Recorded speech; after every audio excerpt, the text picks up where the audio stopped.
Hi friends, మన part 2 video అయితే వచ్చేసింది. ప్రజెంట్ నేనైతే విజయవాడలో ఉన్నాం. ఇక్కడ మనం రూమ్ తీసుకుని ఇక్కడ ఫ్రెష్ అప్ అయ్యి నైట్ కి ఇక్కడ స్టే చేసి మార్నింగ్ అనేది నెక్స్ట్ డెస్టినేషన్ కి వెళ్దాం అనేసి అనుకున్నాం. ప్రజెంట్ మేమైతే రూమ్ నుంచి బయలుదేరి దర్శనంకి అయితే వెళ్ళబోతున్నాం. ఇక ఆల్మోస్ట్ 9:30 9:15 అయిపోయింది ఫ్రెండ్స్. ఇక మందైతే మాత్రం కొంచెం జర్నీలో లేట్ అయిపోవడం వల్ల కరెక్ట్ టైంకి అయితే రాలేకపోయాం. ఇక మళ్ళీ మార్నింగ్ అంటే మనకి భక్తుల రద్దీ గట్ట ఎక్కువ ఉంటది. మనం ఇంకా 2-3 ప్లేసెస్ కి వెళ్ళాలి కాబట్టి ఇప్పుడే దర్శించుకొని మార్నింగ్ అనేది మనం నెక్స్ట్ డెస్టినేషన్ కి వెళ్ళిపోదాం అనేసి దర్శనంకి అయితే వెళ్ళిపోతున్నాం. మంది ఓవర్ నైట్ అవడం వల్ల భక్తుల రద్దీ కూడా కొంచెం తగ్గింది. మనం ఇక్కడ కూడా ప్రశాంతంగా దర్శించుకొని రూమ్ కి అయితే వెళ్ళిపోతాం. ఇక మంది ఫస్ట్ అయితే మాత్రం శ్రీశైలం చాలా అంటే చాలా బాగా అయిపోయింది దర్శనం.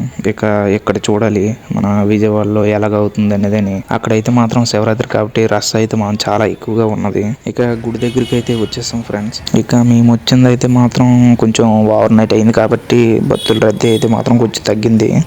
ఇక పైకి వెళ్ళి తల్లి దర్శనం చేసుకుని నైట్ మనం ఏదో ఒకటి తినేసి పడుకొని నెక్స్ట్ డే అనేది మనం స్టార్ట్ చేయాల్సి ఉంటుంది. ఇక దర్శనం అయితే మాత్రం ఇక్కడ కూడా మనకి కొంచెం భక్తుల రద్దీ అయితే లేదు కాబట్టి ఇక్కడ కూడా సింపుల్ గా అయిపోయింది ఫ్రెండ్స్. ఇక మంది 2 అయిపోయి ఫస్ట్ శ్రీశైలం నెక్స్ట్ విజయవాడ. ఇంకా మంది 3వ ట్రిప్ అయితే మాత్రం నేను ఎక్కడో చెప్తాను, మీరైతే కామెంట్ చేయండి నెక్స్ట్ మేము ఎక్కడికి వెళ్తాం అనేది. అంతవరకు నా ఛానల్ ని కాస్త సబ్స్క్రైబ్ చేసుకుని బెల్ ఐకాన్ యాక్టివేట్ లో పెట్టుకోండి ఫ్రెండ్స్.